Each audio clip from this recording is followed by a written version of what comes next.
Hi everyone and welcome to The Curious Geographer.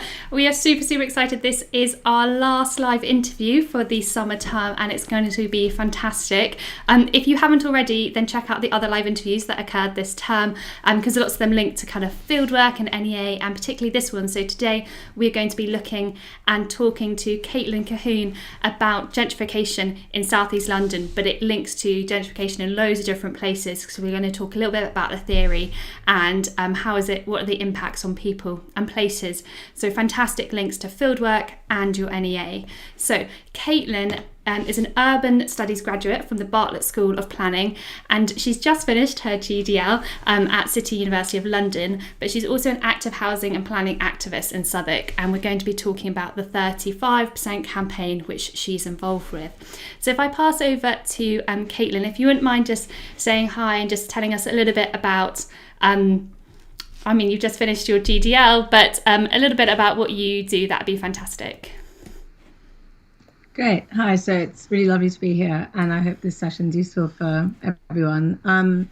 So as Ali just said, I just finished the GDL, which is the law conversion. And maybe it's more useful if you know why I did the law conversion. And the reason I did the law conversion is after I graduated from the Bartlett School of Planning, I got involved with a lot of campaign work with communities who were trying to fight regeneration or to ensure that their voices were being heard. And I found a large gap that existed in things that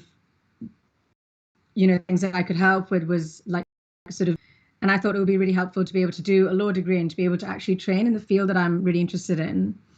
And doing planning at university just meant that I had a lot of technical skills that I could use. So I was using a lot of those skills, but without the kind of title of being either a solicitor or a barrister.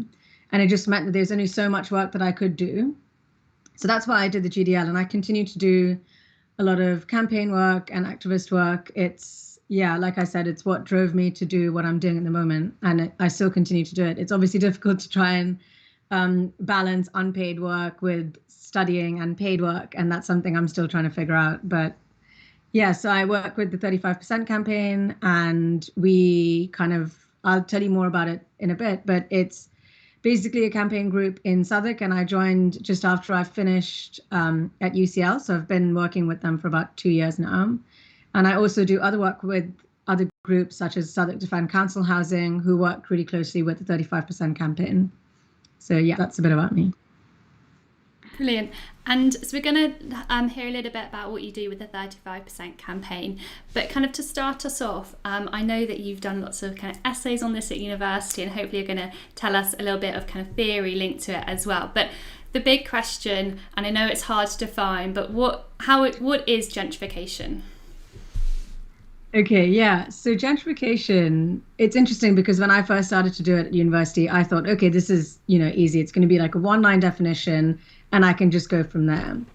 But as I'm sure you've probably learned through reading about it, it's just very difficult to define. And there's also a lot of contradiction in the scholarship. So many academics don't actually agree with each other. But I think originally it's a term that was coined by Ruth Glass in the 1960s. And although it's a term that we use colloquially and often in conversations, the definition is actually really contested. But I think central to all the definitions is this idea of class change in areas. So it's based on a sort of middle class coming into an area where it was predominantly working class. And that was the original observations of this sort of like the force of gentrification. And another central aspect is an investment in housing stock. So gentrification is more classically seen through the change in housing stock, so the built environment, as opposed to social changes of it. And the more contested aspect of definitions of gentrification is the social aspect of displacement. So the more left-leaning definitions, politically left-leaning definitions, that is, really focus on the social, and that's a real central aspect and one of the main tensions, which we can come to later, of gentrification. Whereas on more politically right-leaning definitions are focused more on notions of economic revitalization, of this idea of gentrification and regeneration seen as a symbiotic process that for the sort of betterment of economic health. And that's obviously contested in its own right as well. And the kind of main assumption under that definition is that areas that are predominantly working class or ethnic minority run lack a sense of economic vitality, but that's obviously not very true. So, for example, Rye Lane is an extremely bustling area of Southeast London and has such a vital economy that's really self-reliant.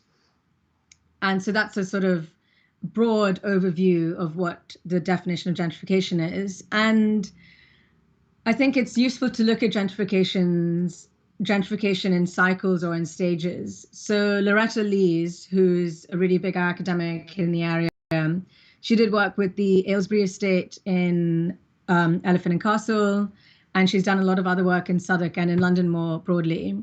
So she sort of came up with this term called super gentrification, which is where areas that have already been gentrified, so an area that was already middle class has been further gentrified. So areas like that are kind of Notting Hill, Barnsbury in Islington, and other areas. And what's interesting about these sort of latter stages of gentrification is that they're completely reliant on the first two stages of gentrification.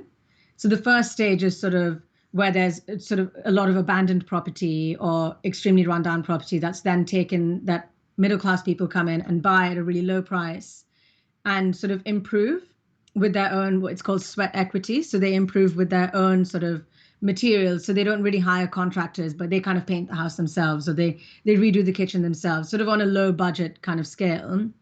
And the houses are then sold, and then a profit is then gained from it. And so when the houses are then sold, that's the sort of second wave of gentrification. And along with that comes a change in shops and a change in the sort of economic aspect of areas.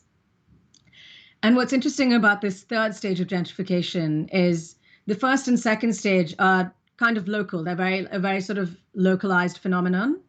But when you look at the third stage, it's far more connected to globalization and financialized global markets. So this sort of final stage is sometimes called the financification of areas.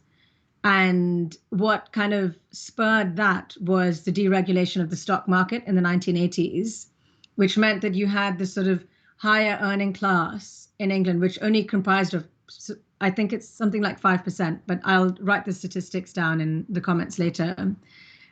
And this really expanded in the space of about 4 years after the deregulation. So you had sort of middle class that was far more wealthy, obviously far more wealthy than the working class. And so you had far more striation in class. And these groups of people were then able to buy up what were already extremely gentrified and expensive properties.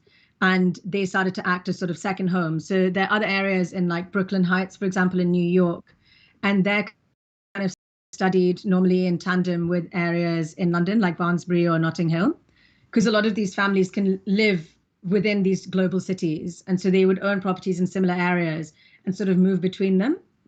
So that's really interesting to look at it from this sort of global scale and compare it to more local scales. And the another interesting thing about sort of the first wave is that it's based on a tenural transfer. So it's when properties are predominantly rented, they then become properties that are owned.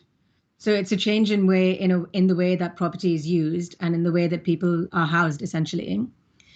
And of course, there are loads of different forces as well that act in gentrification. And depending on which aspect of the definition you're looking at or the area that you're looking at, there are different forces at play. So there are things, there are terms that are such as state-sponsored gentrification, which are typically employed when you're looking at areas where there used to be a lot of housing estates that have been, through disinvestment, they then become really run down because local authorities don't invest any money in upkeep.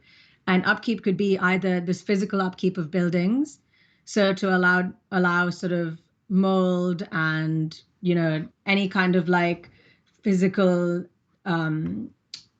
like deterioration of the buildings, which then mean that it becomes prized area for this sort of the kind of regeneration of it, because the main argument that's then pushed is that it's not economically viable to refurbish these buildings. It's more economically viable to demolish and to build new ones. And so that's sort of the basis of what people call state-sponsored gentrification. And there are other aspects of gentrification that are based on the rent gap. So for the rent gap, it's where you have, which is more sort of the phase where you have a lot of abandoned property, but that's privately owned. And there's a rent gap between the people who want to live in that area and in the price of the property. So people then come in and capitalize on that rent gap. So then the rent then increases. So these are the kind of main forces that I looked at when I was at university. And there are, of course, loads more forces at play. And for example, there can also be distinctions drawn between the type of property you're looking at. So if you were looking at Victorian or Georgian properties, for example, in Peckham, that's a different type of gentrification to new build gentrification. So for example, in Vauxhall or Nine Elms. And for example, if it's or in Bermondsey, where it used to be predominantly industrial land that's now being used for housing, that's a different type of gentrification altogether and different forces at play. That's so interesting how you talked about the gentrification in different stages and kind of from the local to global, because then we talked a little bit about changing places, all kind of A-level students study, and one thing they look at is what forces are changing places, particularly external forces. So that's really interesting to kind of see it in those stages. And you've mentioned some fantastic kind of the theory behind it as well, and Caitlin has written essays on this, and so Caitlin has very kindly said that she might put some of her bibliographies down as well. So if you are a student who is interested in gentrification, or you're even doing it for your NEA and fieldwork, then we've already got some links down the bottom, but we'll add on some more links as well, so you can research it even further. And then I forgot to say earlier, but if anybody does have any questions about anything in particular, please do write them in the chat box, and we'll ask Caitlin as well afterwards. So you mentioned about the 35% campaign, and you've mentioned a few places around London. Actually, you said even the difference between kind of gentrification happening in Notting Hill and Peckham as well. But we're going to look at a little bit more at gentrification in Southwark. So if you wouldn't mind telling us, what is the 35% campaign and what are their aims? So the 35% campaign is a community campaign group. It supports local traders, local residents of estates, and also other residents as well. And it was formed after the regeneration of the Haygate estate. And the Haygate estate had promised a sort of, within the definition of regeneration of the local policy, this idea that the social rented units would be replaced, and that there would be a minimum of 35% affordable housing, of which 70% of affordable housing would be socially rented. So maybe it's useful if I break down that difference between affordable housing and social rented as well. So these terms that I'm referring to are actually terms that are used in local policy. So when you look at things like gentrification or regeneration, at the heart of that is planning policy. And so planning policy is either a local plan, you have the regional plan, which is the London plan. Not all areas in England have a regional plan. And then you have the national planning policy framework, which is the NPPF. And so you go in sort of in a hierarchy of what you use more and what carries more weight. So the NPPF is the sort of main branch. And local policies, they kind of outline what the housing policies are. So Southwark Council had highlighted in their local plan that with any housing sort of development that were to come forward, they would demand a minimum of 35% of that housing be affordable. So the definition of affordable is not what you would think. It's only 80% of market rent. So it's only 20% less than if the properties were sold on the open market. And social rent is a subsection of affordable housing. So social rent is where it's in line with council. And so that's determined by each different council, and it's subsidized rent. So it's at a lower level than market rent. And the Haygate estate did not deliver on this. I think they completely missed the delivery of affordable housing. The developers managed to weasel their way out of any delivery of affordable housing, essentially. And a lot of the affordable housing units that were built were predominantly Muse houses, so if near the Elephant Castle shopping centre, and they haven't sold, and they've actually ended up being put on the open market as private rental shared accommodation, which is against what they had been sort of agreed to be built for.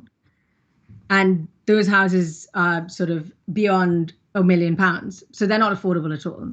So this is the kind of main crux of the 35% campaign, which is to demand that Southwark Council really just follows its own policies, essentially, because a lot of housing estates that have been demolished and replaced with sort of mixed developments, so mixed with retail units, mixed with sort of leisure units, and mixed with different tenures of housing, haven't met the 35% target. And also there's an issue of monitoring. So that's something also that the 35% campaign looks at, because after developments have been built, there isn't actually a strict mechanism to follow up to see whether any of the affordable housing units that were said were going to be delivered are actually delivered. So that's another aspect of the group's aims. And predominantly, it's to ensure that communities have a voice in regeneration, and to ensure that regeneration actually happens for the betterment of communities that live in Southwark, and predominantly communities who don't have a voice in planning issues, or who don't even know that they can engage with these matters. And we're later going to talk about different players who are involved as well in that, and also how tensions are caused between different people. Thanks, Kit, for the question already. We'll get to that later. So if anybody does have any more questions, please do write them down. So, Caitlin, 35% campaign focuses on Southwark, as you mentioned. So can you tell us a little bit about how is gentrification changing Southwark, a little bit about Peckham, or any areas that you know in more detail? It'd be good to actually know, what does gentrification look like in Southwark? Yeah, I think that's really interesting. And I think it's something that changes across the borough. So, for example, Elephant and Castle, maybe 10 years ago, was very different to it is now. And I think that's something that you can just see. For example, the shopping centre is something that the 35% campaign is involved with. And the 35% campaign recently appealed a judicial review of the planning decision to the Court of Appeal. And although that case was lost, it shone a light on the disparity between planning applications and actually what happens, and whether officers' reports are looked at or considered in the same depth that they're claimed to be looked at. So that officers' reports are basically what planning officers write, and that's what they give to the planning committee, and the planning committee makes their decision based on that report. So Elephant and Castle, for example, of course, there used to be the Haygate estate. The Aylesbury estate is also being regenerated. That was the flagship estate under the New Deal for Communities under Tony Blair in the 1990s, I think it was, 1997. There's actually a picture of him standing outside the Aylesbury estate talking about how he's going to regenerate all these estates and make them much better places for people to live. And I think something that's important to flag up is that a lot of these conversations, or a lot of this theory, is based on the idea that estates are on this idea of environmental determinism, which is that bad places make bad people, essentially. And it's actually a really racialized sort of perspective on people. It assumes that a lot of BAME communities are at fault for high crime rates or for rundown, dilapidated buildings. But actually what causes this dilapidation in the structures is disinvestment. There was no sort of council investment in these buildings. And so a lot of them was sort of structurally unsound. But for example, something that's interesting that crosses over with architecture with the Aylesbury estate, for example, is that a lot of these buildings were built using modular technology. So they were built with concrete structures, and each of the flats are inserted as units, as modular units. And those technically, I mean, they can be a regeneration of the estate without that cost that the council claims, and by being able to keep the tenants in the places that they're used to, and to be able to ensure that communities are strengthened and are basically able to stay where they want to stay. And a sort of architecture practice had done research into seeing whether regeneration through refurbishment is a viable option, and they had determined that it was viable, but the council has anyway ended up going down a regeneration through demolition route. And for, I think, anyone who's looking into gentrification in Southeast London, a really interesting aspect is also about the climate emergency, because a lot of regeneration and gentrification happens through demolition and rebuild. And the carbon footprint of actually demolishing a building and rebuilding a building is really high because predominantly of the amount of concrete that's used and also of the global supply chains that are sort of involved in all this construction. And so those are more sort of like residential aspects of gentrification in Elephant and Castle, but there are other aspects of gentrification. So for example, shop fronts, that's a really different aspect of gentrification to see when the types of shops are changing. So I can't remember where it was. I think it was a Guardian article, and it was the title of it was, if there's a Foxtons in town, you know that, gentrification is firmly happening. And I thought that was quite actually a good way a sort of good litmus test. And the more real estate agents you have, that just shows the more interest there is in housing property. So a lot of sort of shop fronts change to real estate agents. Or for example, if you look at Rye Lane, a lot of the shops have changed to these sort of more bougie indoor markets with like plywood, or even near the Common, there are new coffee shops that have this very typical sort of, that I like to call a gentrified aesthetic of like plyboard, and they charge £3 for a latte and, £8 for a sandwich. And it's all over London, and it's actually quite a global phenomenon. And I did a term abroad in Melbourne, and I saw exactly the same form of gentrification happening in Melbourne. And I see the same form of gentrification happening in Manchester. And it's really interesting because it follows a very particular aesthetic. And it's quite interesting that there's a sort of aesthetic behind this gentrification. It shows that it's actually quite a homogenized, sort of hyper-capitalist global trend that's happening across the world. And so I think those are the main kind of cues that you can see of gentrification. But those are more when gentrification has happened. But there are other things that you can see about gentrification when it's in the process of happening. So for example, I think Peckham is a really good example of that, because it's kind of at a midway point, I'd say, between sort of stage 1, stage 2, and stage 3 gentrification, depending on where in Peckham you are. So for example, on Peckham High Street, there's Peckham Place, which used to be the Wood Dean estate, which after demolition the site was empty for, I think, nearly 10 years. It wasn't rebuilt. There was just no demand for really expensive housing. And although it was rebuilt by Nottingham Housing Genesis, which is a housing association, you would think that a majority of the housing units would be affordable, but they're not. They're private market, and they use the same sort of economic model that developers use, which is what we call cross-subsidization. But a lot of the houses on Peckham Place are actually really empty. And that's something that different community groups in Southwark are looking at, and it was something that was particularly spurred on by the onset of the pandemic, this idea that one must requisition empty homes, especially empty homes that have been left empty for so long and on land that was previously council owned, that previously housed a lot of people. So another kind of example is there are like the Bussey building and Peckham Plex. So those were previously sort of, big industrial buildings, and through local campaigning were managed to sort of stay within Peckham. So they were sort of earmarked for demolition and replacement with sort of high density housing, which the Aylsham Centre now is. If anyone's interested in looking at that, they could look into the Aylsham Centre. And there's a group called Aylsham Community Action that's actually a group that's combining forces with a lot of different campaign groups in Peckham to try and ensure that the community's voice is heard through that regeneration. So that's where the big Sainsbury's in Peckham is. So Peckham Plex and Bussey building kind of represent a different aspect of gentrification, which is sort of through the creative class. So it's like regeneration through the creative class. And that creates this, what Neil Smith, I think, calls sort of social capital.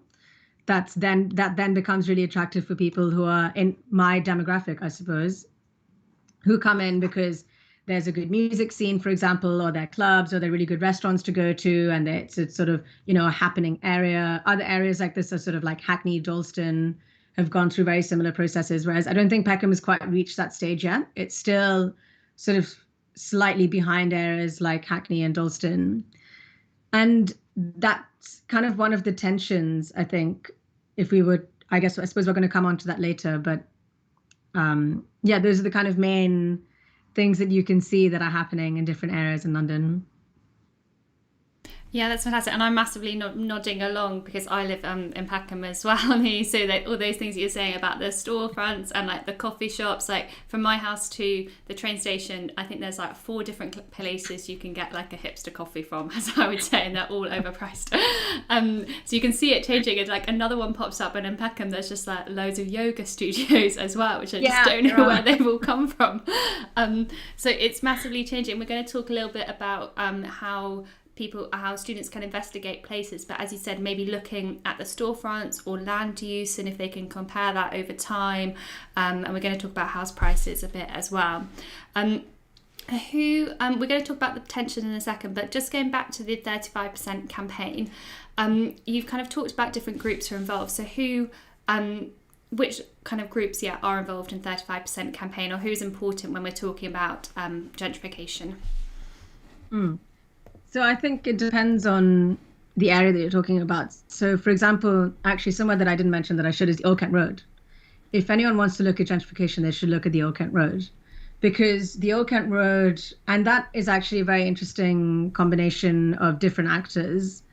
So the reason that the Old Kent Road is undergoing vast regeneration is because it was earmarked as a central activity zone under Boris Johnson's leadership as Mayor of London in 2012 under the London Plan, which meant that it identified the Old Kent Road as an area of London to deliver 20,000 new homes, which, as a previously heavily industrialized area, light industry, it must be said, and sort of shops and restaurants, it's not somewhere that has very high residential sort of units. And so what's at the center of that is essentially flattening the entirety of the Old Kent Road and replacing it with towers that are 42 stories, 24 stories, 32 stories, extremely high density and extremely tall, and predominantly done by private developers.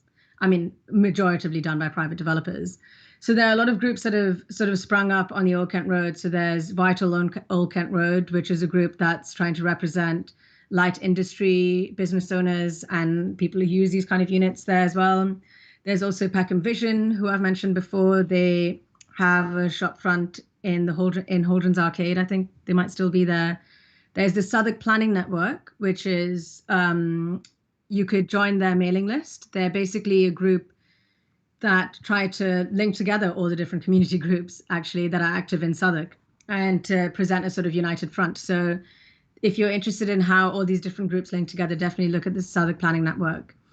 There are also other groups that I'm trying to think of off the top of my head. There's Southwark Defend Council Housing. There's the Elephant Amenity Network that are active in Elephant and Castle. And they're also connected with the 35% campaign. So they did a lot of work with the shopping centre. And there are also loads of other individual activists as well. So the Southwark Law Centre, also a big player in representing community needs. They have a sort of project called the Planning Voice Project. So they do a lot of their work through that. They have a dedicated caseworker who's also really prominent in campaign work in Southwark. So yeah, there are a whole different sort of groups involved who represent different interests. And there's smaller groups now that have sprung up because there's a lot of infill development that's been proposed in estates in Southwark. So Bell's Estate is one of them. There's also the Green that's next to the Leisure Centre in Peckham. That's also been earmarked for infill development. So there are a lot of sort of smaller estate groups that have sprung up to ensure that these open spaces are protected for communities who use them. And I think that's also another interesting thing to look at when we talk about tensions. So I'll come back to that later. But yeah, so there are whole different varieties of groups and different scales. Also, that links the climate crisis with gentrification or regeneration is XR. They have a sort of Southwark branch as well, and they're quite active as well. Yeah, brilliant. I thought that was really interesting what you were saying about demolishing the houses and how that is so much worse for the environment in terms of scale and environmental impacts. And so when we talk about regeneration, but we can talk about regeneration linked to gentrification, why is it so bad in your opinion, why is it so bad for the communities who are living there? So I think the main reason that it's really bad is because there's a huge power imbalance between the drivers of regeneration, who are private developers, and more often than not, private equity firms who are sort of globalized, global financial companies who have no interest in place, who have no interest in communities that live there. So, for example, the Aylsham Centre, that site is owned by BlackRock, who are a big private equity firm. And so, but then at the same time, a lot of the pamphlets that are used for areas to promote private developments is this idea that placemaking is a huge sort of phrase that's used in urban planning and master planning. And this idea that one is making a place, but that presumes that's based on the assumption that there isn't already a place. And there's always a place, places sort of it's such a sort of flexible notion. There's such a flexible notion of place. And this idea of place making, I think, is dishonest. And it means that it denies the existence of communities who are already there. That's one main reason that it's bad for local communities. And secondly, the way that this power dynamic plays out is that local communities never have a say. So they end up being displaced from their areas. And I think that's something that you cover on your course as well, this idea of like place attachment. And that's really important for people. And I think also, for example, a lot of people who are at school, families are being pushed out of areas that they've grown up in, that they have family links with. So they lose out on things like childcare for their children, or they lose out on family connections, or they aren't able to keep jobs, or they aren't able to continue to send their children to schools that they're used to going to. So it breaks up a lot of like familial and friendship bonds, which is actually so important. And also the other reason that it's really bad is because the planning system is the only way that communities can have any say. And it has always been a political tool for every political party that's come into power in England. Each time a political party comes in, they overhaul the planning system. And that's been, and it's always in this idea based on this notion of like the planning system inhibits development and development is good. So the National Planning Policy Framework, which is the national planning policy, is based on this idea of sustainable development. It actually refers nothing to sustainability at all when we're talking about, because when you think about sustainability, you're thinking about sort of climate, right? But that doesn't actually come into it at all. Sustainable development is essentially, it's just a nice way of saying if that sort of site then if you can extract money from that site, then it's basically fine. And I think that's what the issue with regeneration is. It's the motive behind it. It's the motive of profit making and capitalizing on land and dispossession. None of the processes happen without one of the other causing the other. So this extraction from land inherently causes dispossession and displacement of communities. And the Haygate estate is one extreme example of that, where there are actually maps that are online where you can look at the geographical displacement of people that used to live on the Haygate estate, where a lot of them had to move to Kent, move to the north of England, move completely out of London, to complete sort of other areas of London, because there is such a strain on social housing stock. And I think lastly, with regeneration is, I guess I've said, is inherently causes gentrification. And they're not processes that happen separately. And the main problem with it is that it's done under this guise of betterment, when actually it's not bettering communities that already exist. So I suppose it's this false idea, or the false promise, that sort of underpins it. That's also quite sort of dangerous in a way. And it causes, as I mentioned earlier, sort of huge economic, sort of climate damage with demolition and rebuilding. And it's actually quite unnecessary, because a lot of buildings' life cycles are not only 20 years. And a lot of them could be saved through refurbishment. And a lot of them shouldn't have even been allowed to get to the state that they're in at the moment anyway. So I think, it's all based on this mainly profit sort of extraction, which is what makes it detrimental to local communities. Mm-hmm. And I think that environmental side, which you mentioned, is so interesting, because so often students will mainly look at that social or economic side, so kind of that added dimension that they could actually investigate. We kind of mentioned you mentioned tensions. We kind of talked about it a bit as well before, and kind of we said like the people who are maybe like the agents of regeneration or that can cause gentrification. So what kind of tensions do you see that can occur from gentrification? And I also really like the idea, which could link to many students, just to kind of repeat for those students who are listening, that connection to place and the idea that gentrification, as you said, can sometimes, or regeneration can be place making, and students look at that kind of place attachment. So if you are studying for changing places, then kind of seeing what is maybe the how a place is advertised. Like when I go into work, there's like a big poster of this new development that's happening near Lewisham, and it talks about that idea of like place making as well. But actually, how is that different from the place that already exists and the people that are already there as well? So that's another strand, just to give lots of you ideas on how to investigate. So tensions, what tensions are caused from regeneration and gentrification? So maybe it would help if we look at more sort of specific examples, I guess.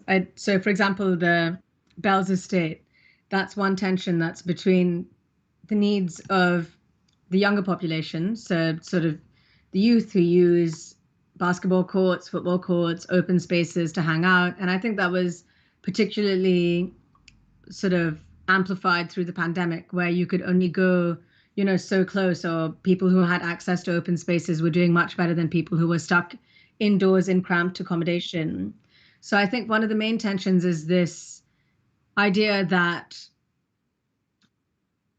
we need to sort of, through gentrification or regeneration, we increase the number of houses.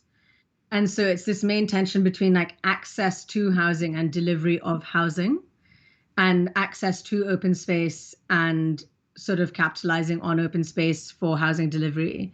So I think a lot of it is predicated on this notion of delivery of housing, because when you hear any government speak, they're like, oh, we're increasing the number of houses delivered, we're, going to alleviate the housing crisis. But that analysis of the housing crisis is based on this idea that, on a very, I don't know if anyone does A Level economics, that's something that you could look at, the idea of like supply and demand. And it's based on this idea that if you increase supply, then price will go down. But that's not actually how it works, because you have so many people who buy up properties and who then let them out, because it's something that can always create profit. It's always in demand. Prices aren't actually going to decrease. It's not, for example, like selling onions, where if you were to increase onions in a huge way, then the price of them would decrease, because they're sort of, they would go off, whereas housing units would not go off. So it's this tension between the affordability crisis and the housing crisis, and sort of larger players and smaller players. So community groups being able to ensure that they can stay in housing that's firstly affordable for them and also affordable for future generations, and to ensure that future generations not only can afford housing, but can ensure that they have access to good quality housing and good quality open spaces. That's one of the main tensions in Peckham specifically. And other sort of tensions that come up are tensions between local government and national government and regional government. So the mayor's office will often set targets like the Old Kent Road for 20,000 new houses to be delivered. That might not have been Southwark's own local policy, but they then had to adopt that policy, and they then had to change their local policy to ensure that that target was met, although it's quite a sort of abstract target to be met. And the same tensions can be sort of seen between local policy and the national planning policy framework. So if local authorities do want to kind of resist sort of vulture sort of developers who are just trying to extract as much money as possible to the detriment of local communities, they would find that really difficult, because the national planning policy framework kind of upholds, so they protect developer profits, basically. I think it's 20%, developers are entitled to 20% of profit. I'll have to check that fact, but it's in the national planning policy framework, which is accessible online. So it's these kind of different tensions between local government, national government, regional government, between individuals, communities, between communities and developers, and also local authorities. So it's a lot of these different actors at play. Brilliant. And students often look at those different scales as well. So really fantastic link for A-level geographers there. And before we go on to my next question for you, we do have Matt, who's actually doing gentrification for their project. So thank you, Matt, for joining us live. But he said, do you know anything about gentrification in South Bank around Bankside? Now I don't know if that's like an area that you know anything about, but in terms of how it's been gentrified or changed socially and economically, just from understanding the kind of area around South London. Yeah, I didn't do anything specifically on it, but I did watch a short film, which is in the South Bank, actually, in the BFI. And I don't know if the rooms are still open, but it's sort of worth a shot maybe to even go on the BFI website.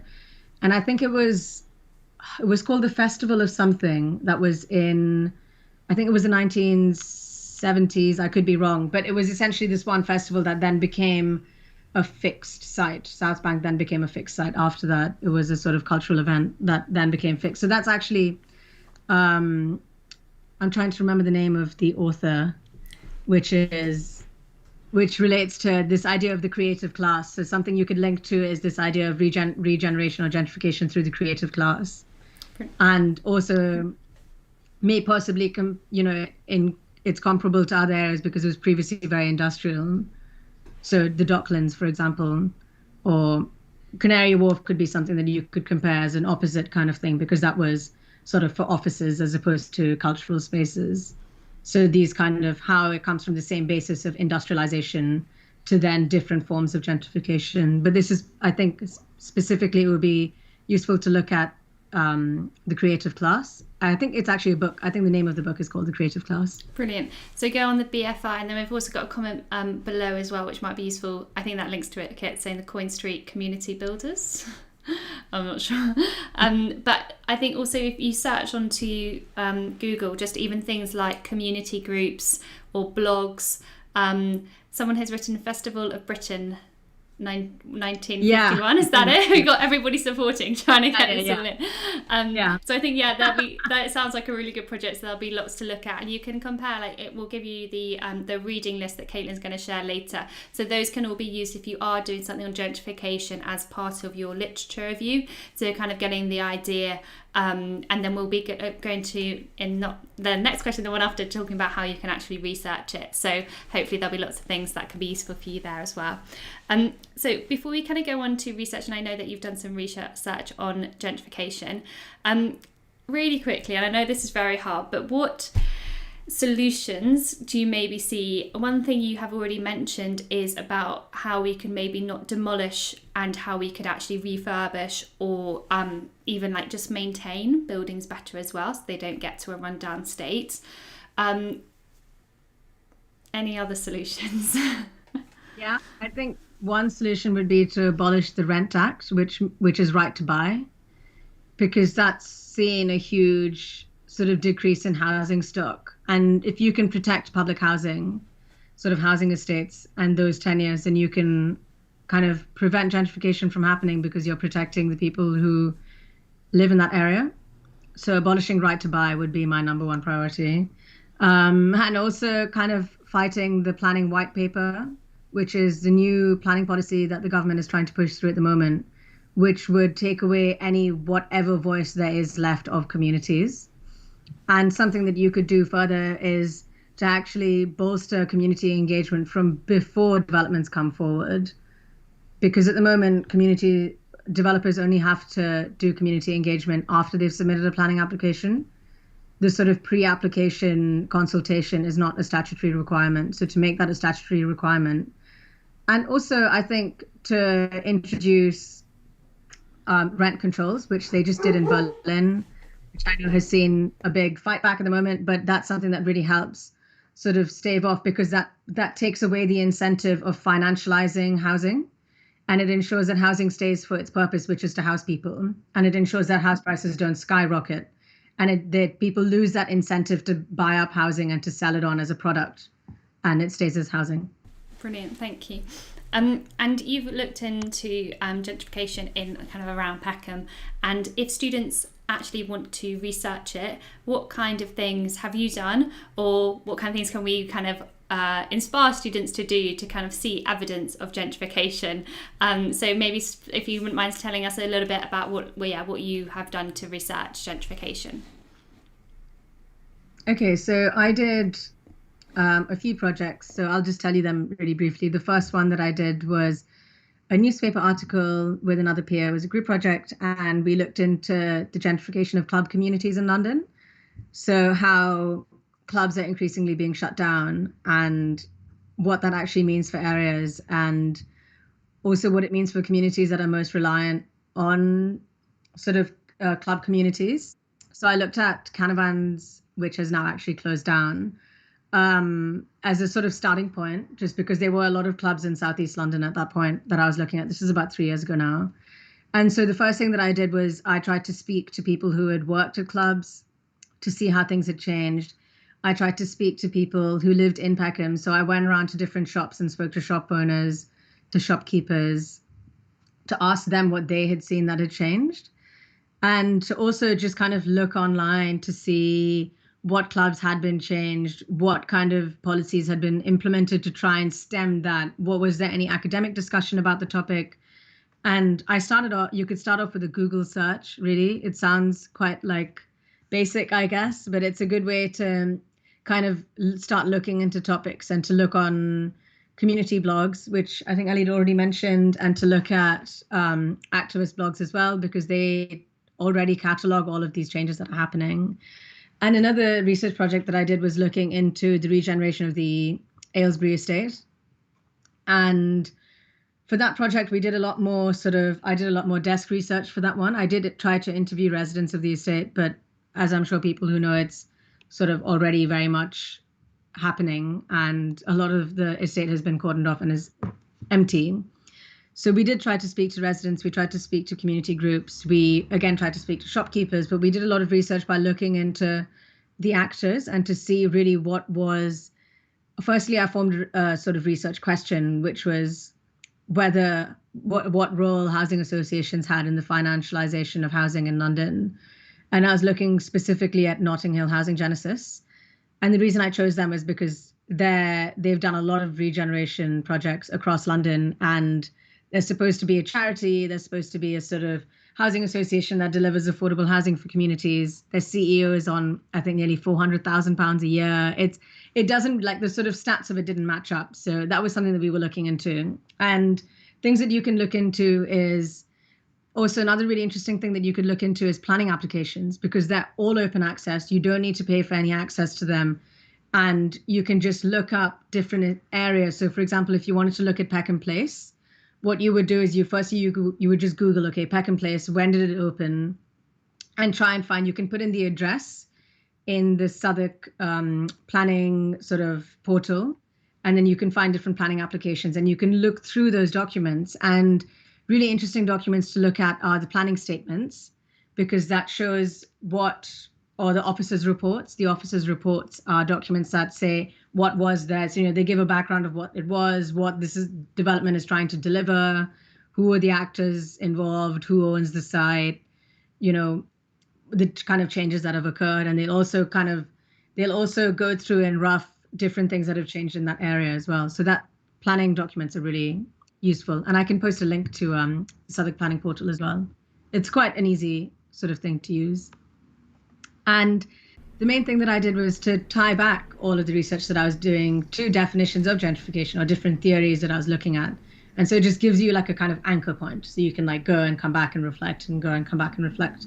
And I thought that was like a good way to kind of organize ideas and thoughts and stuff. Brilliant. So I hope that's I really like the idea of the planning website. That's one thing that students can definitely do as research, particularly if they're maybe not able to collect as much in person with any COVID restrictions as well, but really good secondary data. One thing you also said you mentioned was house prices. So how can students find out about changing in house prices?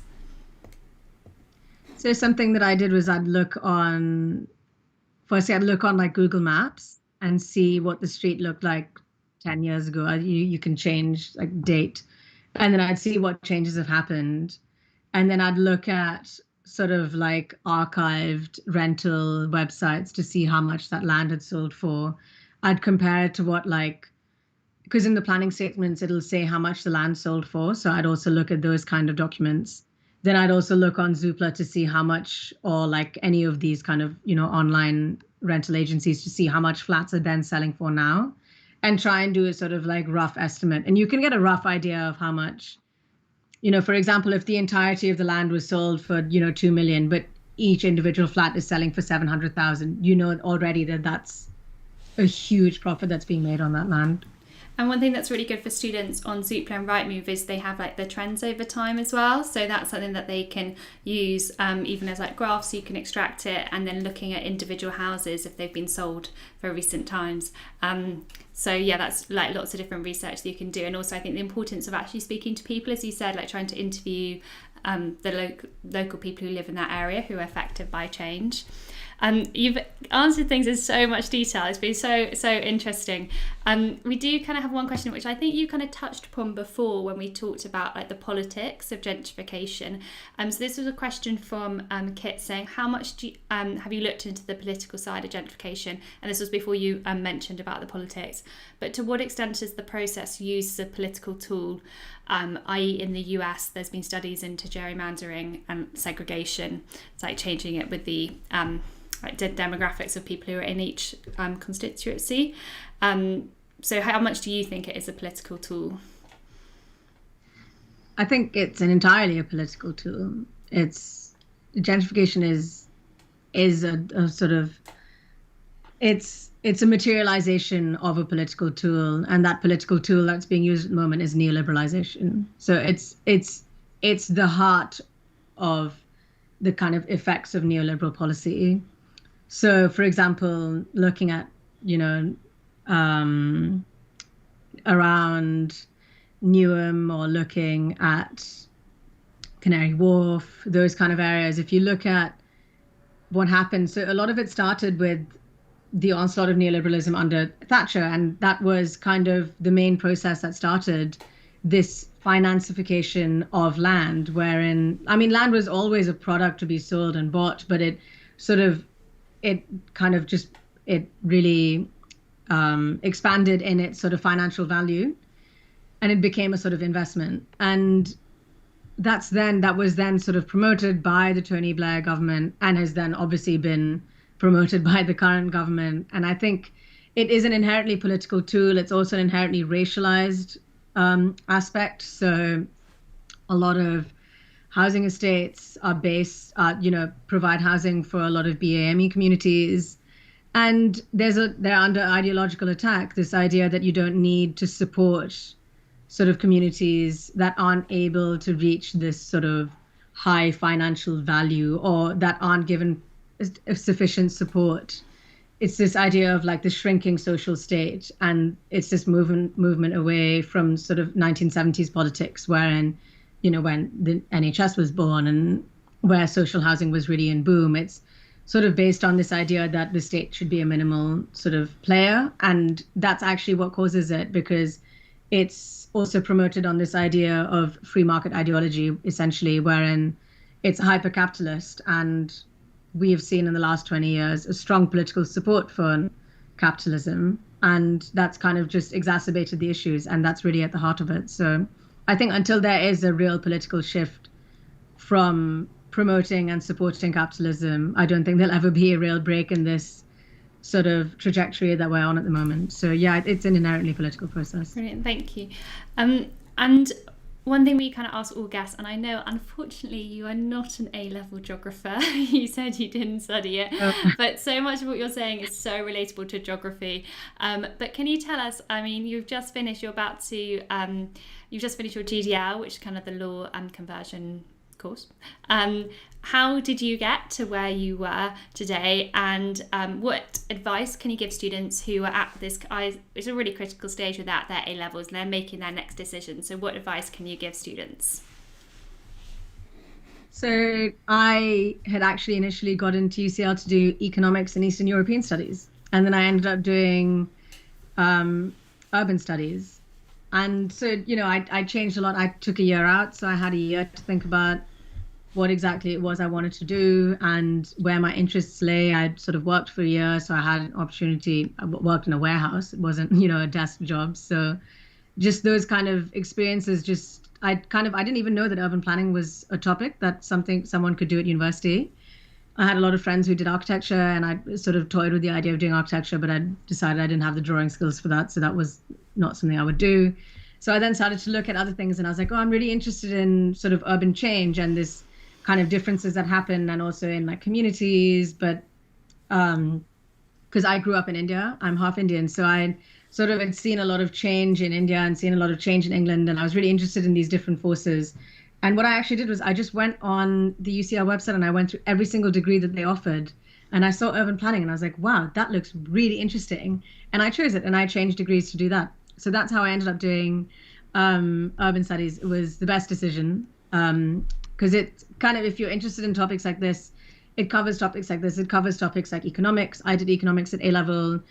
And you can also go down more design orientated routes if you're interested in design. It's a really versatile subject. And I then sort of, the more research I did, the more sort of community groups I found out about, the more research I did, the more annoyed I got about this disconnect between academia and the experience of the layperson. So I tried to do more community orientated projects working with people. And that's how I ended up sort of doing law as well. So yeah. Brilliant, fantastic. And advice for students? I mean, I know you said you've just kind of like looked online and you found something you're interested in. So yeah, any advice? Is it just to how do students find out what they should maybe do for their next steps? Yeah. I think for me, I was lucky because I knew where I wanted to be. So that was my first starting point. And that's why I looked at that website. So if you have your heart set on a university, I would say go on that university's website, and just see what courses they offer and see what takes your fancy. And also, if you feel like you're not ready to go to university, so many people don't go to university straight out of college. You can, working is also a very viable option, or, taking a year out and then going back to it, which is what I did. And I think a lot of my friends did sort of university after college or took a year out and then went back to it. So I think, yeah, look at different university websites. If you're working, just use that time to just think about what interests you, and actually try to, I think after you've finished your A levels, because doing exams is not the funnest part. After that, just think about it then, because I think it's really difficult to try and think about all these very big things at one time. So yeah, maybe give it its own sort of thought time. Yeah, that's what helped me. That's fantastic advice. Well, thank you so much. I've kept you for longer than I said I would, but the detail you've given us has been amazing, like really linked to place, linked to the A-level topics as well, and hopefully lots of good ideas for fieldwork. And thank you everybody on the chat for being so active with all the comments and supporting everybody with like new links to go to and see. So thank you very much from us, Caitlin, and thank you for helping us finish the season. It's been fantastic to have you as a guest. Thanks so much for having me. I hope that was useful.